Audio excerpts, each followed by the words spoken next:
¿Cómo están? ¿Cómo les va? Bueno, bienvenidos a Primera Mañana. Así estamos, un lunes gris, una nueva semana de mucha actividad parlamentaria.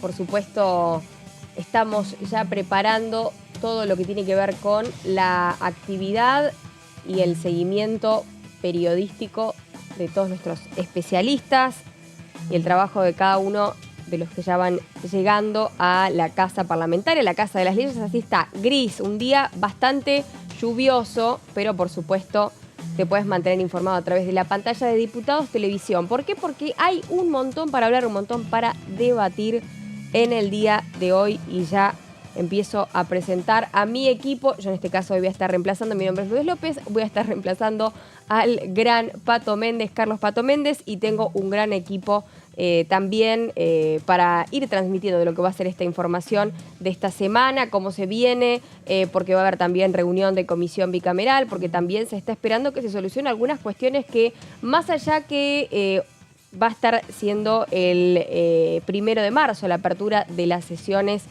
ordinarias, bueno, hay mucho de movimiento político, por así decirlo, alrededor, que de alguna forma también va a estar muy ligado a lo que el presidente Javier Milei diga o haga, ¿no? Al principio de este mes, el primer día, cuando venga a dar su discurso de apertura al Congreso. Pero le voy a dar la bienvenida a María Caferata, que ya está con nosotros. María, ¿cómo estás? Buen Hola, día. Lu, ¿cómo estás? Muy bien, muy bien. Sí, lunes, más lunes que nunca, tenemos el lunes de lluvia en la ciudad de Buenos Aires, lunes de paro docente en muchas de las provincias que hoy iniciaban las clases, son un total de 8 provincias, el ojo está puesto en lo que está pasando principalmente en la provincia de Santa Fe. Acá en la ciudad de Buenos Aires, el gobierno de Jorge Macri llegó a un acuerdo con la mayoría de los gremios docentes.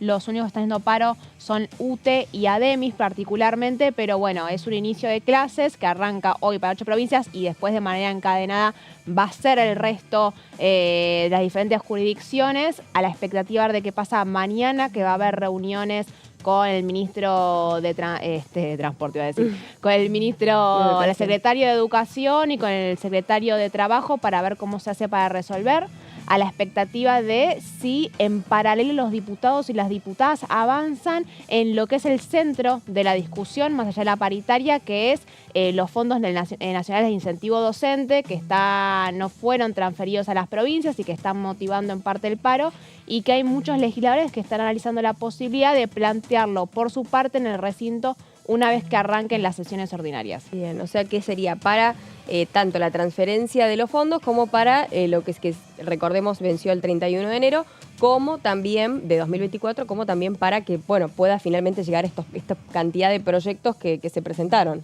Sí, después lo vamos a estar repasando, pero bueno, son varios. Y después hay que sumarle también la posibilidad, ¿no?, de que haya un recorte de suministro de energía este miércoles. Lo saludo a Martín Di Natale, que ya está con nosotros también. ¿Cómo te va, Lu? Buen día. Mary, ¿todo bien? Bueno, semana muy movida, ya arrancamos con una semana movida, el anuncio del Gobierno Nacional del recorte a la provincia de Buenos Aires, en este caso el Fondo de Fortalecimiento de la provincia de Buenos Aires, que ya tiene su repercusión. Va a haber definiciones esta tarde del gobernador Axel Kicillof. Hay contactos entre diferentes gobernadores también, porque este conflicto se suma obviamente al del Chubut y este recorte de fondos que tuvo la Nación también con fondos coparticipables vinculados a una deuda que tiene el gobierno de Chubut con la Nación.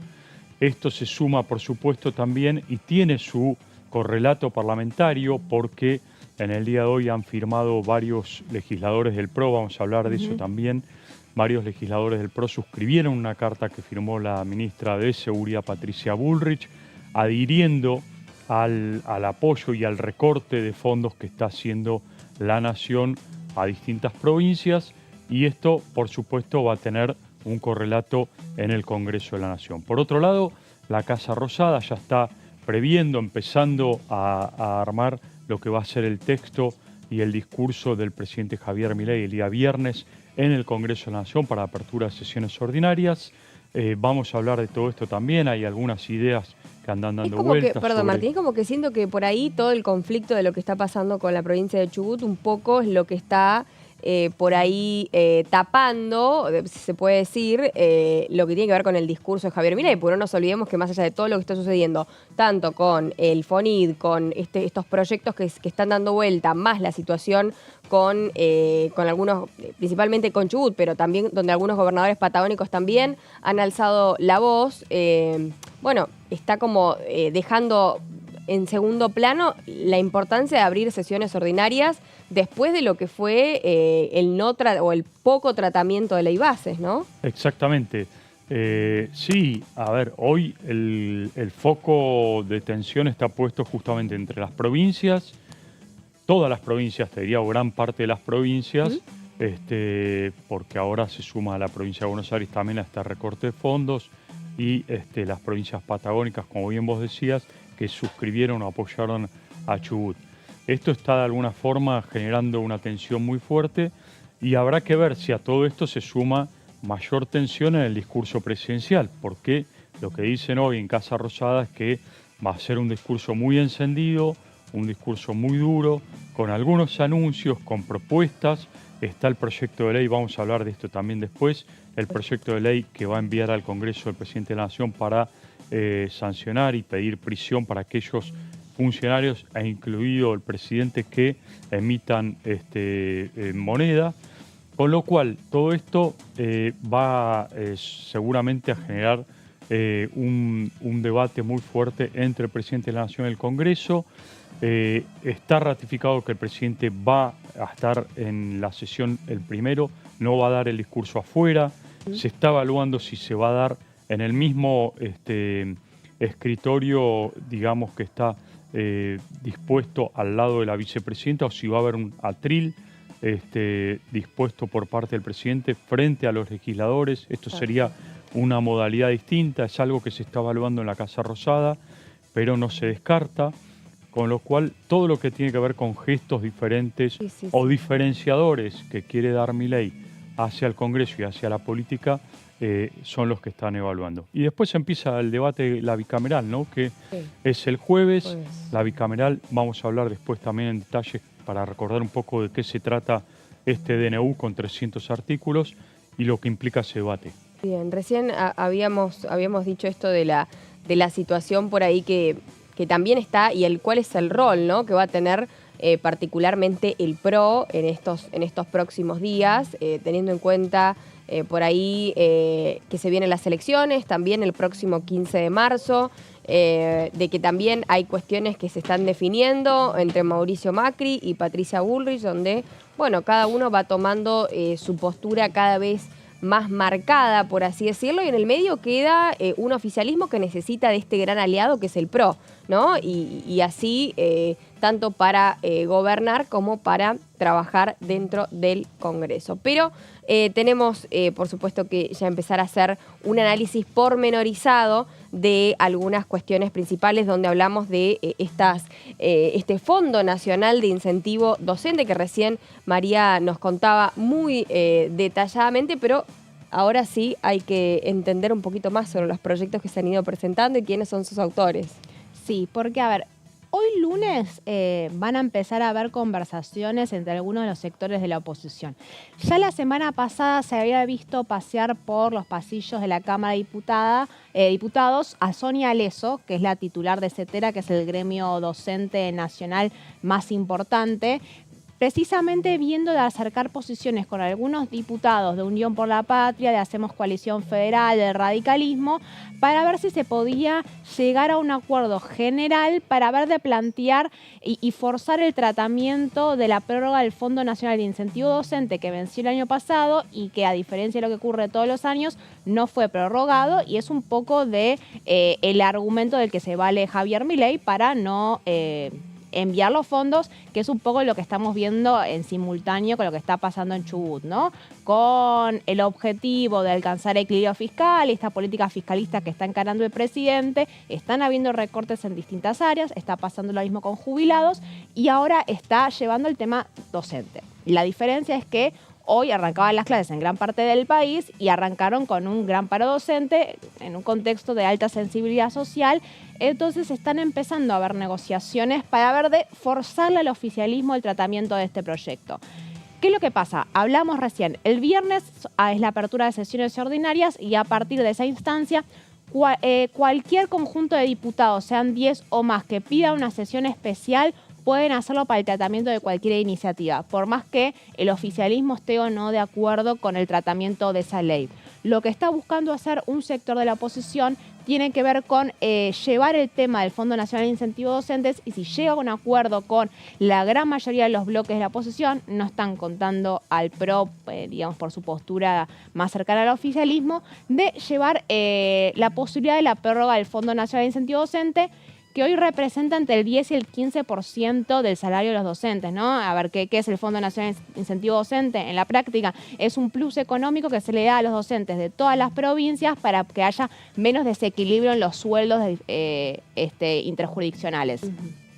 Yo traje 3 proyectos para dar cuenta un poco de cómo es el alineamiento que hay entre diferentes bloques más allá de Unión por la Patria y el Frente de Izquierda de los Trabajadores, que ya venían planteando la posibilidad de avanzar en este sentido. Uno de los primeros proyectos que tiene la firma de Máximo Kirchner, dirigente de la Cámpora, pero viene también con el acompañamiento de otros diputados y diputadas alineados con el kirchnerismo duro. Está Cecilia Moró, Hugo Yasky, Florencia Cariñano, Vanessa Siley, Rodolfo Tailade, Julia Estrada, Albana Volnovich, entre otros diputados. Lo que en este caso propone este proyecto es establecer que el Fondo Nacional de Incentivo Docente, que es la ley 25.053, que se sancionó en el 98 después de la carpa blanca docente en frente al Congreso de la Nación, los reclamos docentes que hubo en todo el país reclamando aumentos salariales, y al cambio la respuesta que hubo del Ejecutivo entonces es, bueno, está bien, les vamos a dar un plus de parte del Estado Nacional a todas las provincias,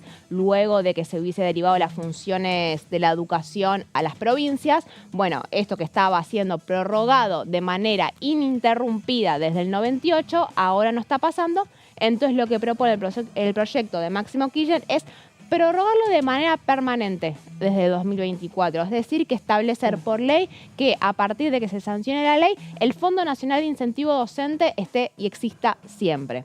¿Cuáles son los argumentos que sostiene la iniciativa, que son claramente más de carácter político? Vamos a la próxima placa. El concepto de dejarlo de manera permanente es para garantizarles a las y los docentes de todas las provincias argentinas que este derecho no dependerá de una decisión política de turno. Tiene que ver, bueno, la especie de garantía, claro. Una garantía, sí, que con los cambios de gobierno. Sí. Repetimos, la prórroga se dio en todos los gobiernos, excepto en el de Javier Milei. Pasó el de Cristina Fernández de Kirchner, pasó el de Mauricio Macri, pasó en el de Alberto Fernández. Hubo cambios políticos hasta ahora y siempre se prorrogaba este fondo. Ahora es la primera vez que pasa. Entonces lo que dice, bueno, para evitar que esto suceda, a partir de esta ley siempre se tiene que prorrogar. Y después vamos a la próxima placa y hace el análisis, que después lo podemos ver en línea con lo que está pasando en Chubut, el análisis político que hace de por qué el gobierno nacional decide suspender el envío de los fondos del FONID. El proyecto dice, luego de la vuelta a comisión de la denominada ley Ómnibus, el presidente ha iniciado una especie de venganza contra los gobernadores a los que tira de traidores y contra todas las provincias, y resolvió en este caso de manera unilateral e intempestiva la quita de recursos del FONID. Un poco todo lo que vayamos a estar charlando durante el día atraviesa la relación tensa que hoy existe entre el Ejecutivo Nacional y las provincias, que lo vemos con el FONID, lo vemos en el caso de la eliminación del Fondo Compensador de Transporte, y lo estamos viendo ahora con la relación con Chubut, que está llegando hasta el máximo de tensión porque la amenaza es directamente cortar el suministro. Ya los gobernadores de otras provincias venían amenazando con, yo me acuerdo del caso del gobernador de Santa Fe, pero el traspaso de los recursos que le corresponde a las provincias, en el caso de si continúa la atención, bueno, dejaban de enviarse a la nación. La realidad es que ninguno de los gobernadores planeaba, al menos hasta último momento, avanzar en esta línea, y hasta ahora Ignacio Torres es el que, en conjunto con el resto de los gobernadores patagónicos, al menos hasta miércoles, es el que está planeando llevar adelante esta amenaza que implica en la práctica una guerra directa entre el gobierno y las provincias. Sí, porque además, Mary, el presidente de la Nación ya dijo que si esa es la respuesta a Chubut, va a llevar el tema a la justicia, con lo cual acá se judicializa una tensión, una batalla directa y abierta entre, en este caso, Chubut y la Nación, que seguramente va a terminar en la Corte, tarde o temprano, porque la idea del presidente de la Nación es justamente responder. Si se logra cortar este suministro, hay que aclararlo también y decirlo que hoy el gremio de petroleros y las empresas petroleras de Chubut y de toda la Patagonia dejaron en claro que no están dispuestos a frenar la producción de petróleo y de gas, con lo cual también esto genera a su vez una tensión entre los petroleros y el gobierno de Chubut, porque el gobierno de Chubut, ¿qué va a hacer si sigue la producción adelante? ¿Cuál va a ser el mecanismo? ¿Cómo va a ser el mecanismo para cortar el suministro al resto del país? Bueno, estas son las variables que hoy se están manejando en estos momentos. Por el lado de la vía judicial, como te decía recién, si hay respuesta de la Nación ante un eventual suministro, y antes de eso ver si se ratifica ese suministro, cómo se coordina con los petroleros que están totalmente en desacuerdo con lo que plantea el gobernador Torres, ¿no? Hay que decir también que hay una cuestión de educación con Chubut particularmente, que ellos tuvieron varios inconvenientes con el tema de las partidas presupuestarias para educación, que esto hizo que estuvieran, ¿cuánto? 4 años más o menos, con problemas de inicio de clases, con muchos meses sin clases, por supuesto afectando a los más chicos, ¿no? Que en este caso son los que tenían que recibir la educación correspondiente, más después lo que sucedió en la pandemia, de esta educación online, que quieran o no. Bueno, hay algunas cuestiones que van quedando por fuera y reiteramos, ¿no? Los más chicos quedan en el medio, pero que hay más proyectos, ¿no? Por parte de la UCR, también algunos diputados. Hay otros 2 proyectos más y efectivamente Chubut fue la provincia que menos días de clase tuvo en los últimos 4 años y que políticamente hablando es uno de los razones por las cuales la derrota de Mariano Arcioni, en su momento, bueno, el candidato del peronismo, y la asunción de Ignacio Torres, que fue el primer gobernador del PRO y que fue celebrado por Todos Juntos por el Cambio, y que ahora vemos en la vereda puesta a Patricia Bullrich, que tenía bastante cercanía con el propio Torres. Pero bueno, vamos a los proyectos del FONID. Ya vamos a seguir con ese. Julio Cobos, con otros diputados y diputadas del radicalismo, propone un proyecto que prorroga el FONID durante 5 años, ¿no? Le plantea un límite específico temporal, a diferencia del proyecto de Máximo Kirchner, y sostiene que el FONID es indispensable en este contexto de emergencia económica que el propio Ejecutivo Nacional declaró como fundamento de decretos. La eliminación sin previo aviso genera un importante financiamiento de las arcas provinciales, ¿no? Y acá Cobos se vale de la decisión de Javier Milei en la ley bases de declarar la emergencia en educación, y también un poco en el DNU, en la parte de la reforma laboral, hay un capítulo que establece que en el caso de los paros docentes, bueno, tiene que establecerse una cuota de cobertura mínima del 75%, ¿no? Entonces hay una idea de la importancia de la educación en varias de las iniciativas legislativas que presentó el gobierno, y lo que sostienen muchos diputados es, si se declaró la emergencia en la educación, bueno, tiene que estar correspondido en sintonía el aumento de los salarios docentes. Y vamos al último de los proyectos, que es el de Margarita Stolbizer. Margarita Stolbizer es la líder del GEN, integra el bloque Hacemos Coalición Federal, suele funcionar de todas maneras como agente libre Margarita Stolbizer. Esta posición suya no significa que el resto de Hacemos Coalición Federal va a acompañar, pero entre lunes, martes y miércoles a mí me decían que iban a haber conversaciones entre Unión por la Patria, el radicalismo y los principales dirigentes de Hacemos, que son Pichetto, que son Emilio Monzó, que son Nicolás Mazzot, para ver de unificar criterios con la posibilidad de una sesión. Puntualmente, el proyecto de Margarita Stolbizer lo que hace es prorrogar el FONID hasta que se sancione una nueva ley de coparticipación federal o se llegue a un acuerdo fiscal que incluya el financiamiento del FONID. Y sostiene, el recurso está y no puede cambiarse su destino, priorizar la educación es jerarquizar a los docentes y a los alumnos. Así que esta semana cargada hay que sumarle al conflicto con los gobernadores, a la apertura de sesiones ordinarias, la posibilidad de que haya un acuerdo, un gran acuerdo opositor para imponerle el primer tema que el oficialismo no quiere, que es puntualmente la prórroga del Fondo Nacional de Incentivo Docente. Perfecto, María. Excelente toda la información. Por supuesto, vamos a seguir avanzando mucho más en este tema y también en cómo viene la cuestión docente, ¿no? Que era por ahí la incógnita por parte al menos de la principal oposición. Bueno, tenemos que presentar ahí un tape. Estuvimos en conversación con el diputado Cristian Castillo del Frente de Izquierda de los Trabajadores, que estuvo también tratando y abordando principalmente el tema de DNU. Me parece que el descontento y la conflictividad va a ir creciendo en los distintos sectores. Faltan todavía llegar los aumentos de las tarifas en luz, en gas y en agua, y la suba de los transportes que estamos viendo y que todavía se van a incrementar.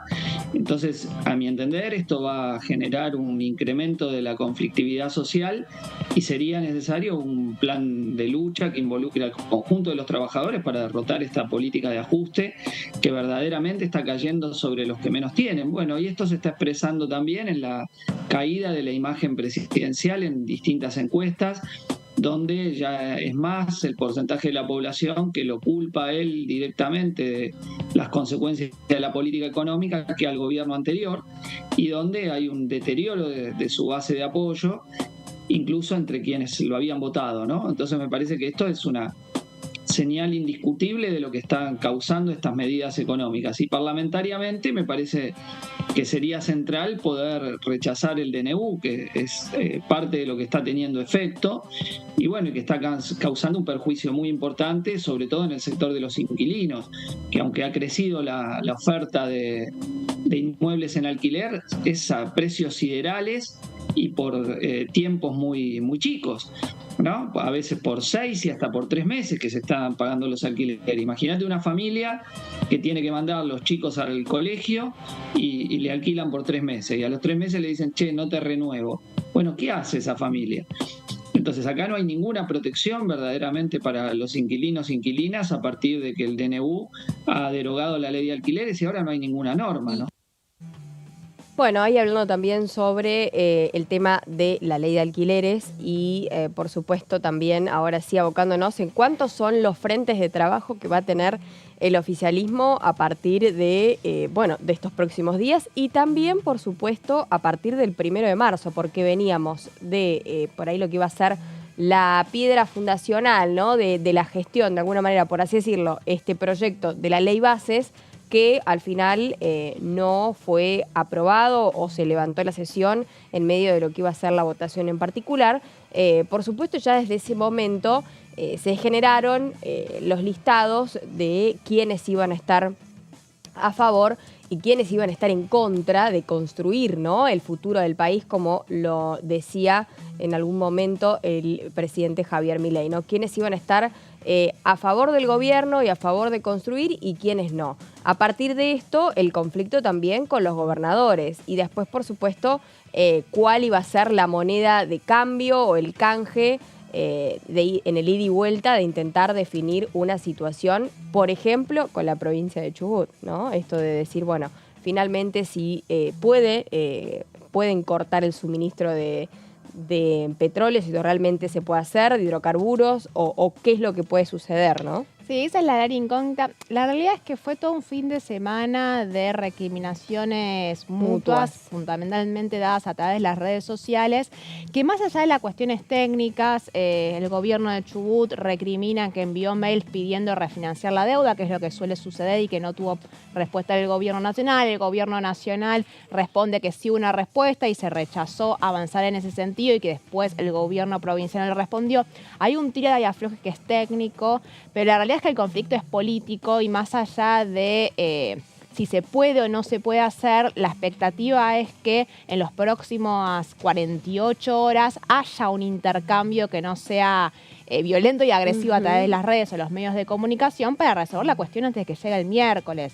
Es fácilmente de resolver si hay negociaciones políticas más allá de las chicanas. Es probable que Guillermo Fancos, así como el ministro de Economía, se contacten con los ministros provinciales, pero bueno, hay que ver qué avanzar porque es un juego de la gallina. Hasta el día de hoy hay que ver quién pega primero el volantazo. Excelente. Bueno, hacemos un corte, a la vuelta seguimos con más debate y con más Diputados TV.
Las sesiones son el espacio donde los diputados debaten proyectos de ley para su aprobación, modificación o desaprobación. En una misma sesión se pueden tratar varios proyectos de ley. Desde el 1 de marzo, cuando el presidente las inaugura, se desarrolla el periodo de sesiones ordinarias. Entre el 1 de diciembre y el 28 de febrero se extiende el periodo de sesiones extraordinarias que solo pueden ser realizadas a pedido del presidente de la Nación. En el recinto, el bloque oficialista se dispone a la derecha del presidente de la Cámara, el bloque opositor mayoritario a la izquierda y en el centro los bloques con menos cantidad de integrantes. En el tratamiento, en general, los diputados tienen 7 minutos y los jefes de bloque entre 20 y 12 minutos conforme al número de legisladores que representen. La sesión es dirigida por el presidente de la Cámara de Diputados, que administra el uso de la palabra y las distintas instancias del funcionamiento. A la izquierda del presidente está el secretario administrativo, a la derecha el secretario parlamentario y debajo de él están los taquígrafos, que registran cada uno de los testimonios.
La Cámara de Diputados tiene 257 miembros. Los diputados debaten y sancionan leyes que rigen en todo el territorio nacional. Algunas de las más importantes son el presupuesto de gastos generales del Estado, el Código Civil, el Código Penal, la forma en que se rige el trabajo, las jubilaciones, entre tantas otras. Además, controla y hace un seguimiento de las políticas del Poder Ejecutivo a través de la visita de diferentes funcionarios o el pedido de informes, así como la posibilidad de realizar juicios políticos a los funcionarios. La duración de los mandatos de los diputados es de 4 años y pueden ser reelegidos indefinidamente. Desde el momento en que asumen y hasta el final de su mandato, no pueden ser acusados, interrogados judicialmente, ni molestados por las opiniones o discursos que imitan desempeñando su mandato. Son requisitos para ser diputado tener al menos 25 años, 4 años de ciudadanía argentina y haber nacido en la provincia por la que se postula o haber residido en ella los 2 años precedentes. Se agrupan en bloques que expresan partidos políticos o afinidad ideológica. Existen también los monobloques integrados por un solo diputado.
Continuamos en Primera Mañana y así está, seguimos. Y va a estar todo el día bastante gris, Mientras tanto, dentro de ese edificio que ustedes pueden ver en pantalla, ya se empiezan a deliberar algunas actividades para esta semana, teniendo en cuenta que solo quedan 3 días del mes de febrero, un mes que pasó muchísimo, pero muchísimo más rápido en comparación a enero, que llegamos creo que hasta el día 80 prácticamente de enero. Bueno, febrero en 5 minutos pasó prácticamente todo el mes.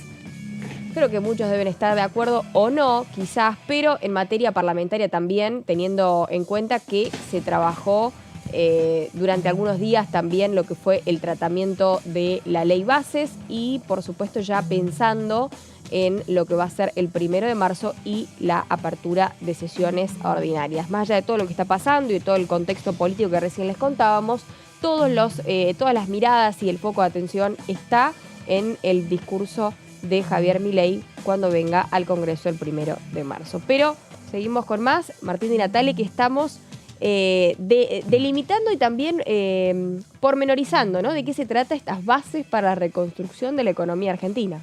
Claro. Lu, bueno, como bien vos dijiste, habrá que ver cuál es el futuro un poco del DNU, de 300 artículos que emitió Milei pocos días después de asumir la presidencia. Un DNU que está en debate en la comisión bicameral, que ya empezó ese debate, continúa este jueves.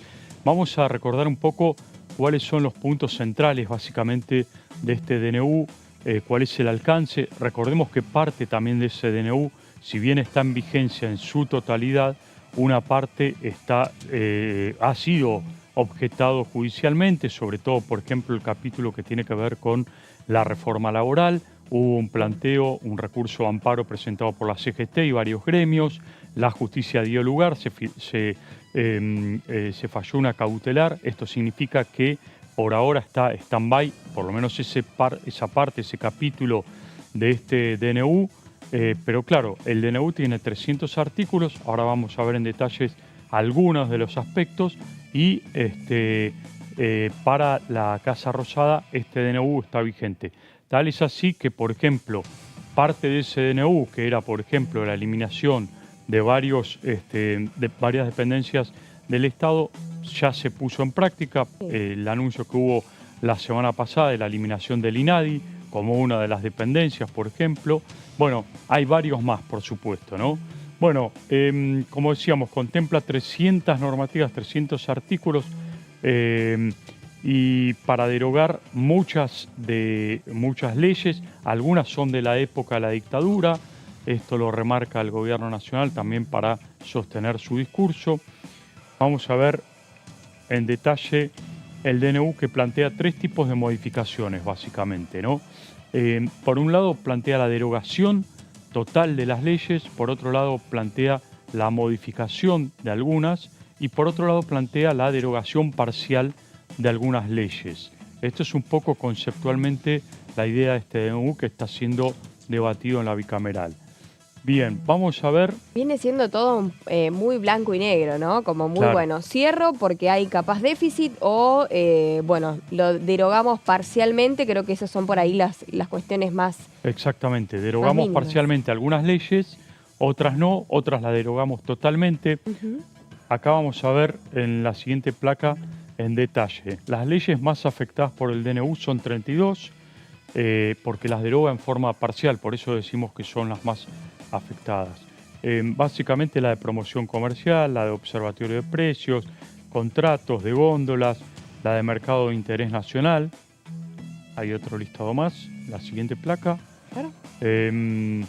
Las más afectadas entonces son también la de abastecimiento, pasta de celulosa y pasta de papeles diarios, promoción comercial, sociedades de economía mixta, de empresas del Estado. A ver si hay otra más. Sí, dentro de las 32 leyes que se derogan, que plantea derogar, es la de haberes de jubilaciones y pensiones. Esto es la fórmula concretamente para determinar el incremento de jubilaciones, de sociedades del Estado. Aquí viene todo el capítulo que tiene que ver, recién decíamos, con la eliminación de muchas dependencias dentro del Estado, el régimen de viajante comercio, de importaciones, con la idea de abrir un poco más las importaciones, de tierras rurales. Bueno, estas son algunas de las leyes. A ver si tenemos la siguiente placa. Bueno, son varios, ¿eh? Claro. Varios puntos. Son muchísimas. De vitivinicultura, de industria, promoción industrial, reconversión vitivinícola, yerba mate, de Corporación Nacional de Olivicultura. Bueno, son leyes que el decreto dice se derogan completamente. Esto obviamente genera un fuerte Estas debate. que vos acabas de mencionar son las derogadas completamente, ahí dice, de forma total. Son 32 las que se derogan. Son 40 años de trabajo legislativo básicamente borrados de un plumazo. Borrados. El caso puntual de yerba mate está también siendo impugnado por la justicia y tiene un fallo favorable. Sí, que había... hay varias de estas que tienen presentaciones judiciales. La más llamativa y la más emblemática es la de reforma laboral, que como dijimos fue presentado por la CGT y hay un fallo judicial para una medida cautelar. Sigamos con la siguiente placa. Bueno, sanidad animal, de industria del algodón, comercio minero, de minería. También hubo presentación de recursos de amparo de algunas provincias por el tema de minería. Plan federal de transporte eléctrico. Bueno, y ahora vamos a ver, creo que la siguiente placa es la que, bueno, acá siguen las leyes derogadas de medicamentos, de turismo, agencias de viaje, de transporte aerocomercial. Acá se plantea también la idea de liberar completamente la idea de cielos abiertos, liberar el comercio aéreo en la Argentina. Vamos con la siguiente placa. Bueno, ahora son los decretos también. Hay 6 decretos que el decreto general deroga decretos de hidrocarburos, de energía eléctrica, de transporte de energía eléctrica, de préstamos reintegrables de energía eléctrica, de transporte aerocomercial y de medicina prepaga. Ahí vimos algunas de las cuestiones, por ejemplo, el tema de medicina prepaga, que se llevó adelante la reglamentación de este decreto y que se dio a conocer en estos días, donde se desregula completamente el sistema de medicina prepaga y de obras sociales. Entre otros puntos, se termina con esa triangulación que había del sistema privado, donde un trabajador en relación de dependencia que entraba a una prepaga tenía que triangular, pedir primero una obra social. Bueno, todo esto se desregula. Esto forma parte de este DNU que, como decíamos recién, y hay que remarcarlo, está en vigencia porque hasta que no lo rechace el Congreso de la Nación sigue en vigencia, salvo, reitero, aquellos puntos que han sido objetados por la justicia y tienen medidas cautelares. Bien, vamos a ver, bueno, estas son 19 leyes que se derogan de manera parcial, algunos de los articulados de reforma del Estado, ley de empleo, de reforma laboral. Acá viene el capítulo donde, a partir de esta derogación parcial, lo que se plantea es una nueva reforma laboral. El Gobierno Nacional dijo, después del fallo judicial donde se planteó el recurso de amparo para establecer una medida cautelar, dijo que va a enviar al Congreso una reforma laboral para ser alternativa de este decreto que hasta ahora está frenado. Habrá que ver cuál es el alcance. Eso, por ahora, por lo que se plantea y tal como lo establece en el decreto, en el detalle de la parte laboral, se plantea flexibilización laboral, todo lo que tiene que ver con ampliación de las pasantías, bueno, todo el sistema de indemnizaciones que se cambia abruptamente. Es una reforma bastante liberal en el sentido estricto de la palabra porque amplía, flexibilizar al máximo el empleo, favorece a los empresarios porque lo que dice el gobierno es que con esta reforma lo que se busca es generar más empleo y que sea más fácil contratar gente. Bueno, otro de los... En eso también incluye, perdón, estos el tema de prolongar el tiempo de prueba, ¿no? Por ejemplo. Exactamente, los llamados contratos basura que se prorrogan de 6 a 8 meses, con lo cual también entra dentro del paquete de reforma laboral. Bien. O por lo menos el proyecto de ley que supuestamente podría llegar a anunciar el presidente de la Nación el día viernes en la apertura de sesiones. Bueno, otra de las 19 leyes que se derogan parcialmente, la de trabajo agrario, servicio doméstico, régimen de fomento a la generación distribuida de energía renovable integrada a la red eléctrica. Estas son algunas leyes que se derogan parcialmente. Vamos a ver la siguiente placa. La de rescate de aerolíneas argentinas y austral, líneas aéreas, Código Civil y Comercial de la Nación, de utilización de medicamentos por su nombre genérico, marco regulatorio de las prepagas, lo que decíamos recién, que se acaba de plasmar en la reglamentación el decreto para desregular la medicina prepaga. Y a ver si tenemos otra placa más con el mecanismo de aprobación. La Comisión Bicameral de los DNU en el Parlamento cuenta con 8 diputados y 8 senadores, ¿no?, que son elegidos por representación, por mayoría representativa.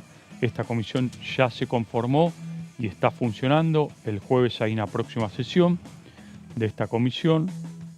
Vamos a la siguiente placa. Bueno, la comisión tiene que rechazar, para que el decreto no entre en vigencia, rechazarlo, y después se pasa al debate parlamentario, ¿no?, el rechazo para que el DNU no entre en vigencia o quede sin efecto.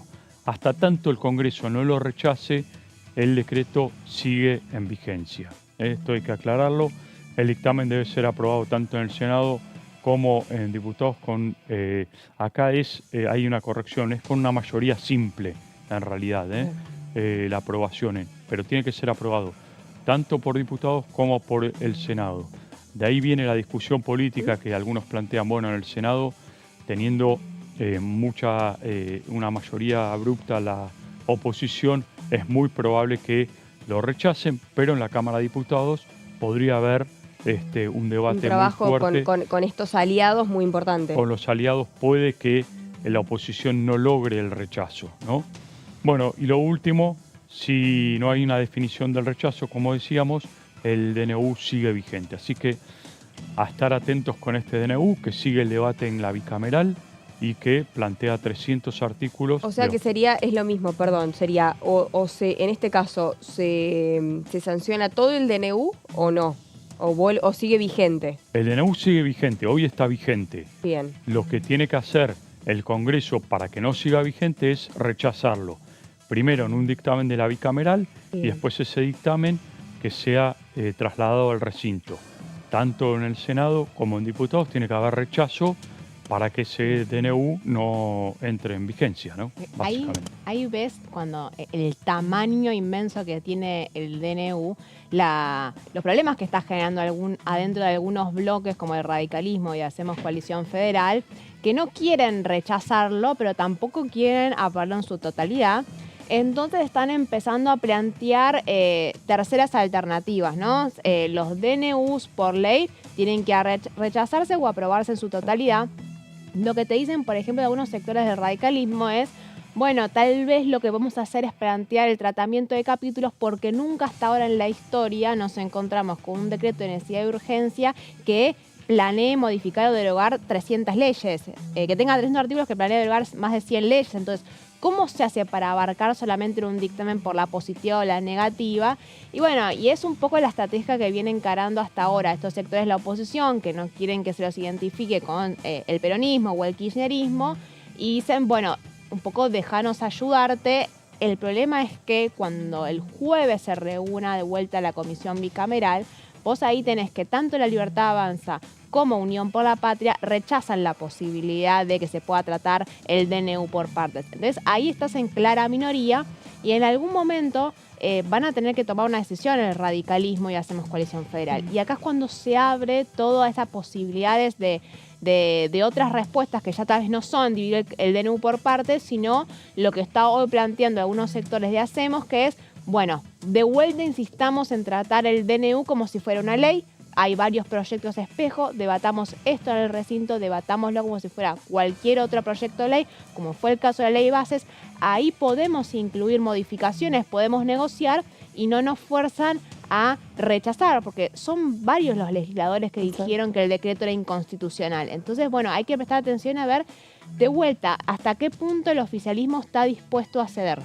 Y esa es la gran incógnita. Y acá viene también cómo se enlaza el debate o la tensión que hay con los gobernadores, porque hoy, por ejemplo, los senadores de Misiones, Río Negro, Tucumán, Córdoba, Entre Ríos, Corrientes, Buenos Aires, están pidiendo una sesión especial para tratar este DNU, en una sesión especial, con lo cual también eso está atado también a la pelea con gobernadores, porque los gobernadores tienen línea directa con los senadores, de hecho son los representantes de las provincias, con lo cual ahí va a haber también una fuerte pulseada y una tensión y sobre todo una presión a la vicepresidenta, a Victoria Villarroel, para que lleve adelante esta sesión especial, ¿no?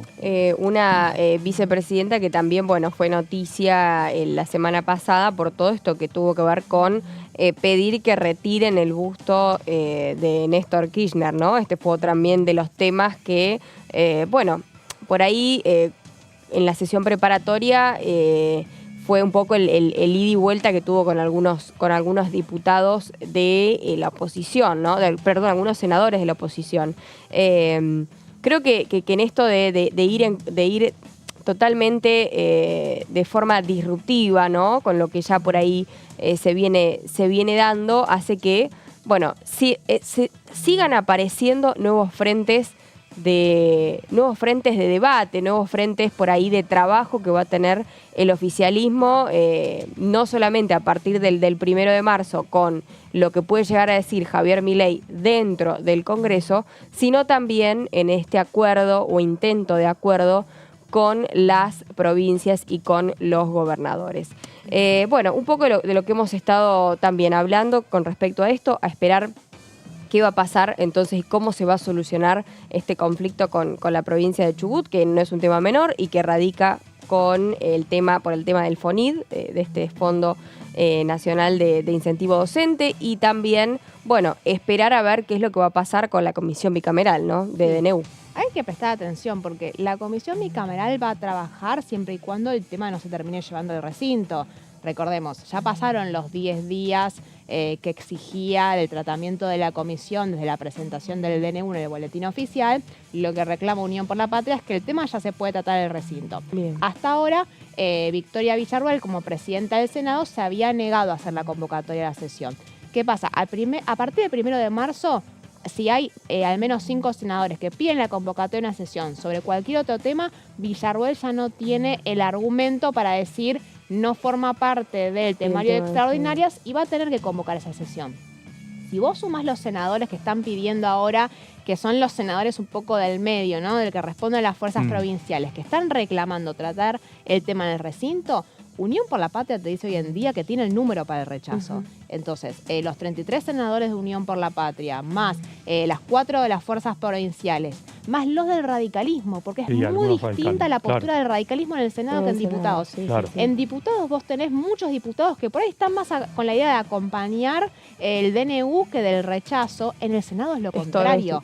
Entonces, en el caso de que efectivamente el Senado trate y rechace el DNU, ya la bicameral pierde su función de ser, porque lo que corresponde a partir de esa instancia es que lo trate la Cámara de Diputados, deja de trabajar la comisión. Entonces hay que ver si qué tanto trabajo va a tener la bicameral, porque si se le adelanta el Senado, toda la expectativa de que haya presencia de funcionarios, de especialistas, que son todos estos reclamos que ya le están dando la oposición al oficialismo, va a quedar un poco en stand-by porque terminó priorizándose el tratamiento directo del recinto, que es lo que quiere Unión por la Patria y que depende, igual que con la ley bases, depende de lo que hagan las fuerzas del medio y el radicalismo, que en este contexto de tensión, bueno, hay algunos que tal vez no están tan dispuestos a ayudar al oficialismo como hace un par de semanas.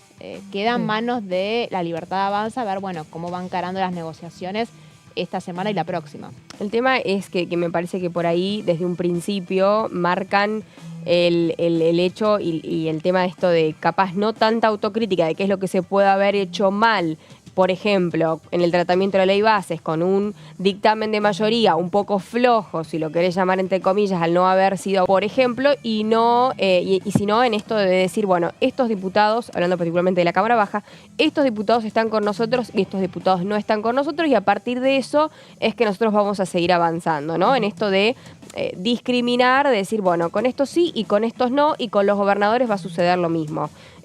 Algo que también hacían saber algunos diputados en el final, en el encuentro ese que estuvimos, que fue la reunión después del tratamiento de ley bases, cuando se reúne el bloque de La Libertad Avanza, que dicen, bueno, más que autocrítica, esto nos permite saber quiénes van a estar trabajando con nosotros y quiénes no lo van a hacer. Bueno, a partir de eso es que se van a ir dando nuevos desafíos y nuevos objetivos por parte de los bloques dialoguistas, en este caso de quienes van a estar acompañando al oficialismo y qué rol va a cumplir también particularmente la oposición en los próximos. Lo interesante de todo esto es el resultado, ¿no? Estamos llegando al final de febrero y después de 2 meses en un momento histórico donde el Senado y diputados no trabajaban, no legislaban durante estos meses históricamente, básicamente en enero, desde el 2002 que no se veía un trabajo ininterrumpido del Congreso de la Nación. Recordemos la crisis del 2001, después de la caída de Fernando de la Rúa, todo este trabajo parlamentario. Y ahora, con esta crisis también que se dio, el presidente de la Nación poniendo énfasis en que había una situación de emergencia y de necesidad, y de ahí manda la ley base al Congreso y el DNU, y después del resultado de todo este debate, el resultado hasta hoy es 0.